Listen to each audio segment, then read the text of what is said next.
I actually think they were using these cups in the episode today. They look very similar, same color. Oh, by the way, it was freaking awesome. Buckle down.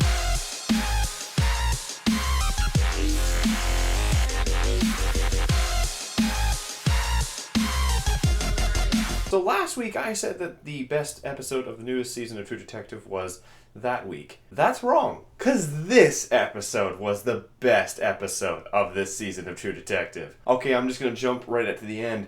That ending was intense. Not only were we in fear for our characters, but we got a revelation explaining why Rachel McAdams' character is the way she is. We've kind of had this assumption that something happened, that we kind of imagined that it was her father that was the root of all of her distaste for men. But no, it wasn't. It was actually some creepy hippie dude who molested her as a child. Not only were our characters completely in peril, we got a major revelation into just how seedy LA's power system is. We figured out who the key players are, who are affiliated with this whole ring of high-class female prostitutes. It was like LA Confidential and Eyes Wide Shut mixed together, because there was some weird shit going on in this building. And we saw this vulnerability in Rachel McAdams' character. You know, we've been seeing her as this trained warrior. We've been seeing her as this hard-cut person.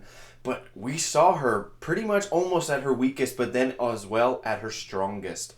Because we found the missing girl. Which she now is the key to basically everything. She hopefully will know all about this whole system, and now our characters basically have not only the financial plans with that Russian guy who kind of screwed out on Vince Vaughn at the beginning of the season, but now this whole system, this whole corrupt, like, we first thought the mayor of LA was in this system, but everyone is. Even Colin Farrell's black boss, who looks like he's straight out of a 70s cop television show, is in on this. Also, Masuka was there, but, you know, just the whole circumstance of the place doesn't actually surprise me at all. But leading up to this episode, we also had some really interesting revelations. We saw the conversation between Colin Farrell and Vince Vaughn that we've been waiting an entire week for, and it started with guns under the table. That was sweet. And Vince Vaughn, again, had some really cool dialogue in this episode by pointing out that Colin Farrell always had this bad side in him,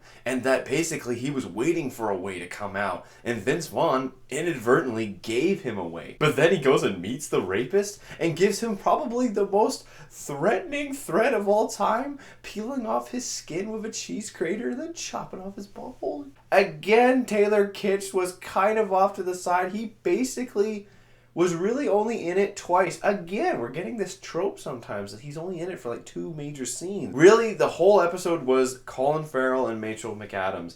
Vince Vaughn kind of had this whole story going on of figuring out, he got real close to who killed Casper, but then these Mexican guys, one of them being that weird cowboy hat guy, they're now pushing in on Vince, and he had this whole high ride that he was going back into the gang world, and he was just like, yeah, whatever, I can take all of this. But now he's already met a competitor who is fierce and is a threat to him. You can actually start to see Vince is starting to degrade. This whole turn back into the gang world is starting to show that it was a bad idea. But we also had this interaction with the son of one of his guys who got killed by the murderer, whoever this person is so far. He saw that this kid was in the same situation he was, and he actually told him, use the bad thing and turn it into something good. Turn it into something that will make you mean something to the world. Because while Vince Vaughn's character is a gangster, he's not an idiot. He knows that this life is not meant for everyone. It shouldn't be for anyone. Mind you, Vince's acting was a little in this episode. He's been pretty kind of solid, surprisingly, because I don't like the guy, but he's been alright. This episode, he had a few moments that were some silly kind of acting, but other than that, he was okay. But another big thing was Colin Farrell giving up his son. The man basically realized he's been digging his own grave, and he's been trying to climb out with broken fingernails, and there's no way he can escape. When his son wanted to watch Friends, and he gave him this extremely deep, meaningful message to his son, and his son just passed it off as a piece of pizza, he just realized there's nothing. You know, he's been holding on to something that he's lost. And again, we had this father dynamic when Taylor Kitsch was talking to this cop earlier about where the diamonds came from, and he found out about that whole robbery and the two kids seeing their parents being murdered. It really made me think about the tagline for this season is "We get the world we deserve." The world that this whole story is set in is this dark reality, this exposure into the madness of men. We're looking into a world that not everyone wants, but what everyone deserves. And the harshness of what we deserve sometimes outweighs what we want.